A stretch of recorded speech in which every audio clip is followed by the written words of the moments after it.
46वां श्लोक पढ़ लेते हैं इस मुख पद्धति का।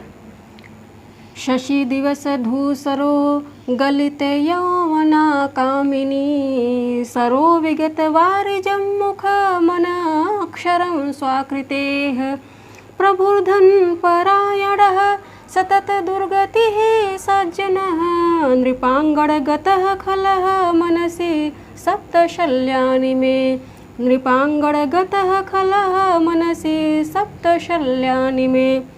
इसका अन्वय देख लेते हैं। तो यहाँ पे इस श्लोक के माध्यम से आचार्य ने अपने मन के 7 शूलों की चर्चा की है। तो उन्होंने अपने मन के 7 शूल बताए हैं। तो इस पे 7 क्वेश्चन भी बन सकते हैं, आयोग 7 क्वेश्चन भी बना सकता है, इसलिए ये श्लोक इम्पॉर्टेंट है। दिवस धूसरः दिवस धूसरः शशि। अब यहाँ पे गलित यौवना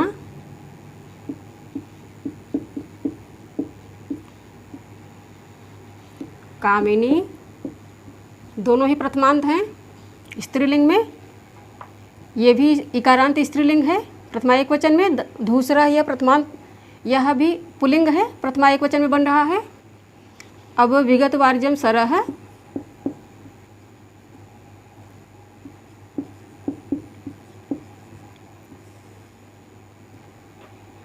विगत वारिजम सरह। सरह का अर्थ होता है तालाब, ऐसा सरोवर जिसमें कमल नहीं है।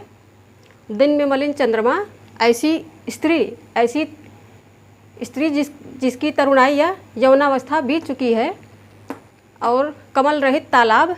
सरह यहाँ पे पुल्लिंग में प्रथमा एक वचन में बन रहा है। स्वाकृते है, यहाँ पे स्वाकृते है, यह षष्ठी एक वचन में बन रहा है स्त्रीलिंग में इकारांत। मुखम अनाक्षरम, अर्थात आकृति से सुंदर किंतु निरक्षर भट्टाचार्य, जिस आकृति से सुंदर है किंतु उसके पास विद्या नहीं, ऐसा विप्र। धनपरायण है, अर्थात प्रभु, इसका अर्थ है धन लोलुप राजा। यह उकारांत प्रथमा एक वचन में बन रहा है पुल्लिंग में। परायण यह आकारांत है, प्रथमा एक वचन में बन रहा है। सतत दुर्गति ही।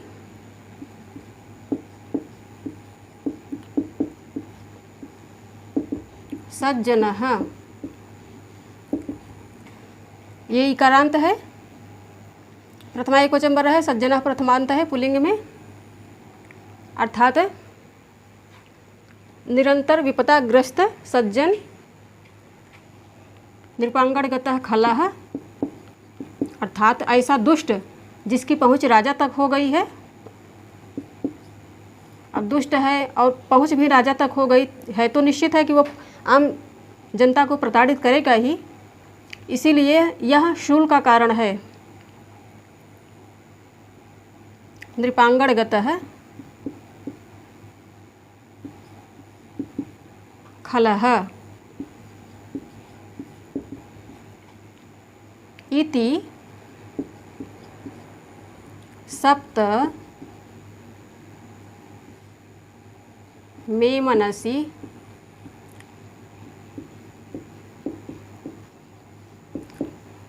ये सकारांत है, सप्तमी एक वचन में यहाँ पे आ रहा है नपुंसक लिंग में।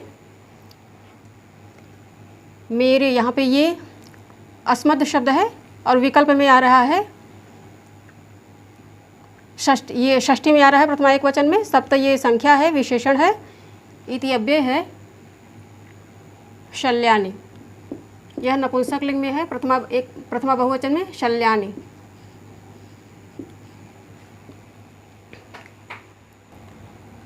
व्याकरण इसका वचन और विभक्तियाँ हम लोगों ने देख लिया है। अब इसका अर्थ यहीं पे लिख देती हूँ। दिन में मलिन चंद्रमा,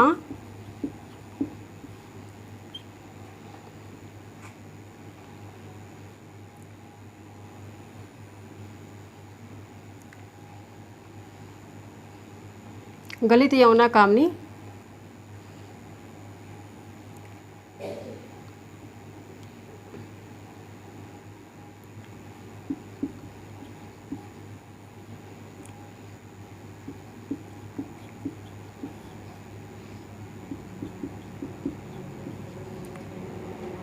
अर्थात ऐसी स्त्री जिसकी युवावस्था बीत चुकी है, तो यहाँ पे यौवन रहित लिखा जाएगा।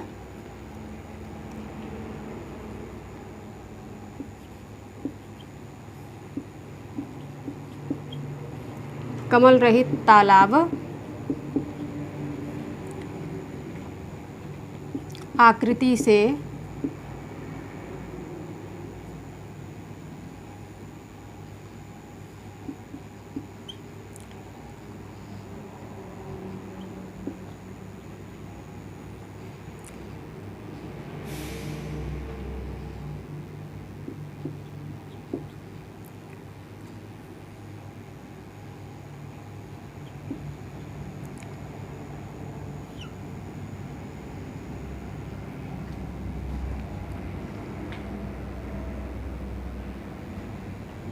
आकृति से विद्या रहित मुख,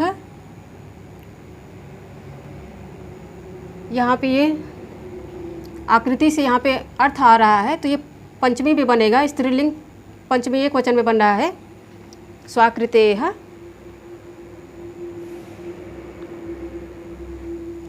ये पंचमी में बन रहा है यहाँ पे।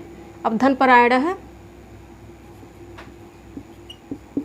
धन लोलुप, राजा,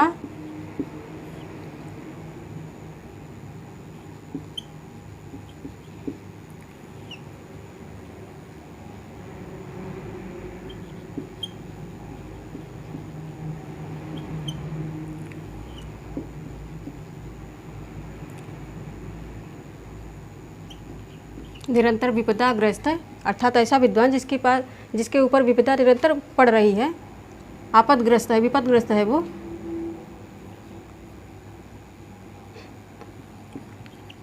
राजा की पहुँच,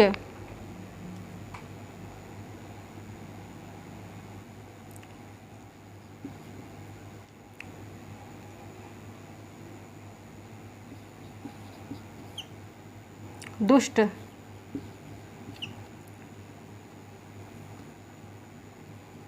इस प्रकार सात मेरे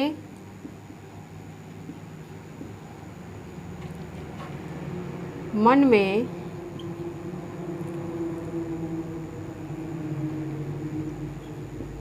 कांटे की तरह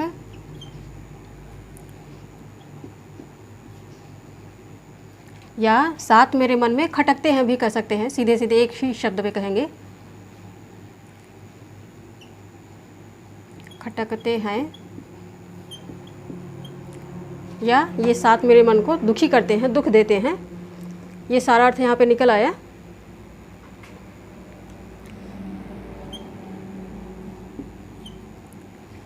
तो दिन में मलिन चंद्रमा, यौवन रहित स्त्री, कमल रहित तालाब, आकृति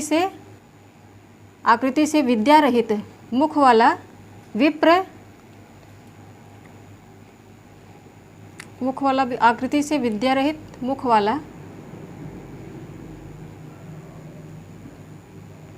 विप्र, धन लोलुप राजा, निरंतर विपदाग्रस्त सज्जन, राजा की पहुँच में गया हुआ दुष्ट, इस प्रकार सात मेरे मन में खटकते हैं, या ये सात मेरे मन में कांटे की तरह चुभते हैं, ये भी कह सकते हैं। ये इसका अर्थ है। अब यहाँ पे जो सात चीज़ें आई हैं, ये एक हो गया, दिवस धूसरा शशि, गलित यौना कामिनी, विगत वार्जम सरह, ये तीसरा हो गया, ये चौथा हो गया, स्वाकृतेह मुखम अक्षरम। अब ये धन परायण प्रभु, ये पांचवा हो गया, ये छठवा हो गया, सतत दुर्गति सज्जन है, नृपांगणगत है, ये नृपांगणगतः खला, ये 7 चीज़ें हैं। यहाँ भी कह सकते हैं ये 1 हो गया, ये 2, ये 3, ये 4, ये 5, ये 6 और ये 7। ये चीज़ 7 चीज़ें हैं जो आचार्य के मन को खटकती हैं, तो इस पर 7 क्वेश्चन भी बनेंगे, इसलिए ऐसे ही अंडरलाइन कर लीजिए इसको।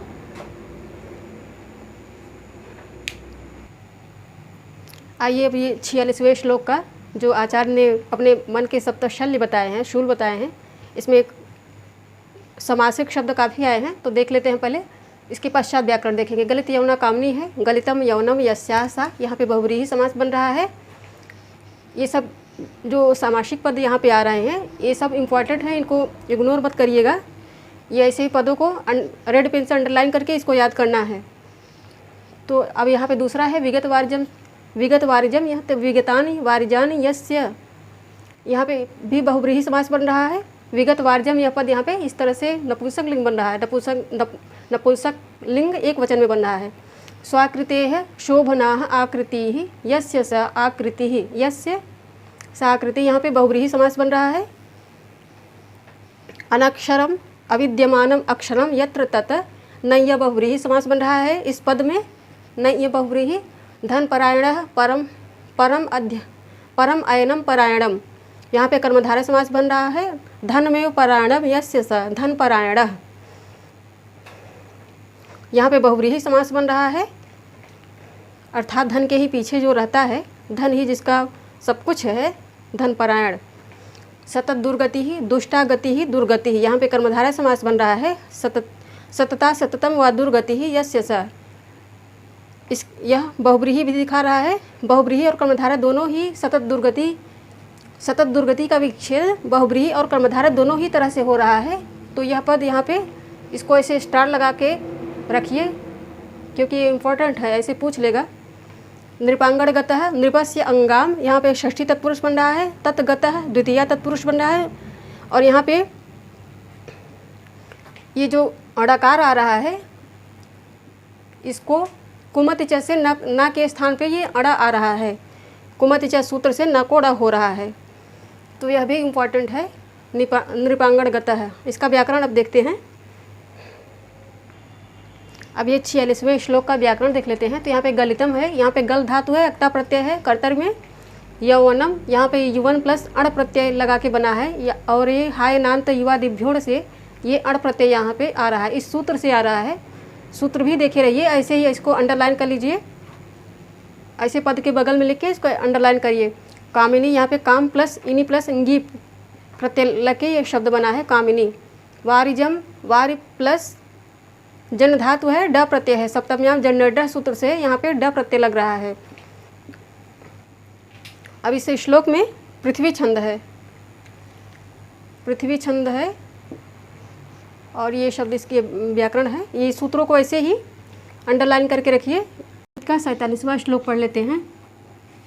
न कश्चित् चण्डकोपाना मात्मीयो भुभुजां, होतारमपि जुह्वानं स्पृष्टः दहति पावकः।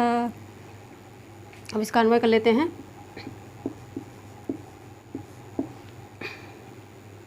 अब यहाँ पे चंडकोपा नाम रखेंगे। यहाँ पे क्रोध से हानि, कितनी हानि होती है, क्रोध की हानि यहाँ पे इस श्लोक के माध्यम से आचार्य ने प्रतिपादित किया है। चंडकोपा नाम, यह पुल्लिंग षष्ठी बहुवचन में बन रहा है शब्द। चंडकोपा नाम भूभुजाम, यह भी षष्ठी बहुवचन में बन रहा है पुल्लिंग में। चंडकोपानाम भूभुजाम कश्चित् अपि, कश्चित् अर्थात कोई भी, कश्चित् अपि,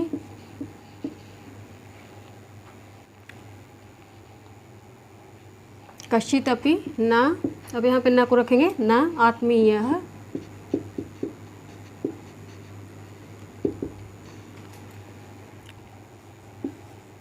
नाम।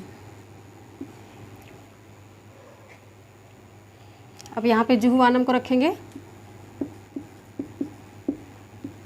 जुह्वानम होतारम,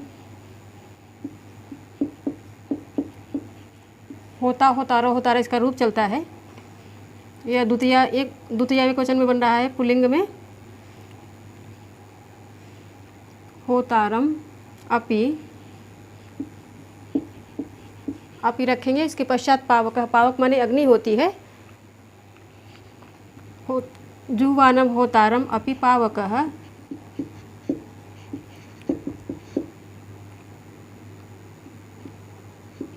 स्पृष्टः, ये दोनों ही प्रथमांत हैं पुल्लिंग में। अभिव्यय है, ये द्वितीयांत है। ये विशेष विशेषण होकर दोनों ही एक ही विभक्ति में आ रहे हैं और एक दूसरे का विशेष विशेषण बन रहे हैं। स्पृष्टः, जुह्वानम होतारम अपि पावकः स्पृष्टः सन दहति, यह धातु है। दहति अर्थात जलाती है। इसका अर्थ लिख देते हैं यहीं पे।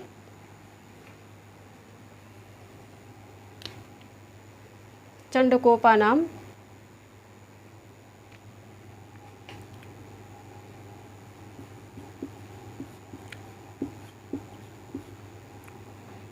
अत्यधिक क्रोधी राजाओं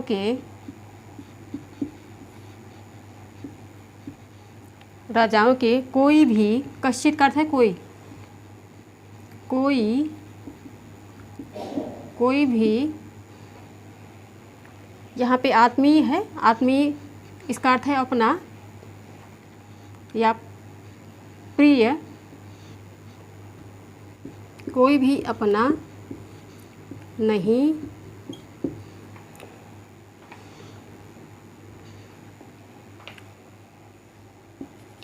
होता।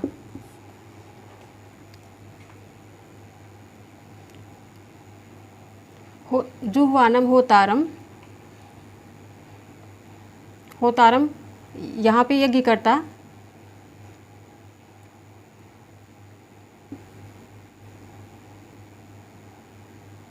यज्ञकर्ता को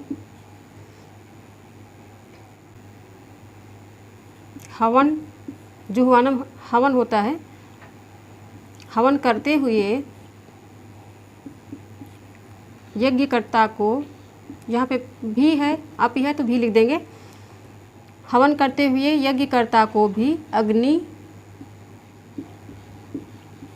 छू जाने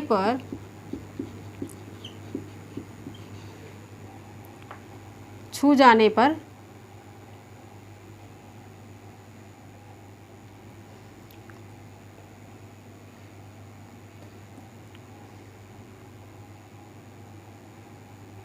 यहाँ पे सन है तो हुए को यहाँ रखेंगे। जलाती ही है। इसका अर्थ देख लेते हैं हम। अत्यधिक क्रोधी राजाओं के कोई भी अपना नहीं होता। यहाँ पे होता है। हवन करने या हवन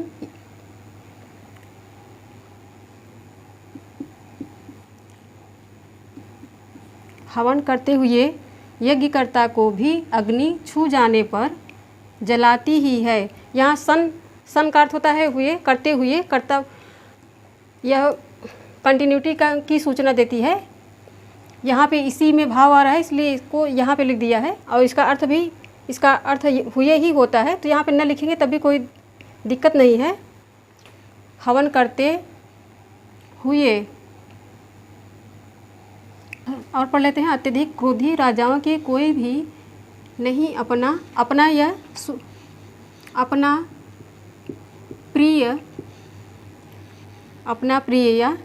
प्रिय नहीं।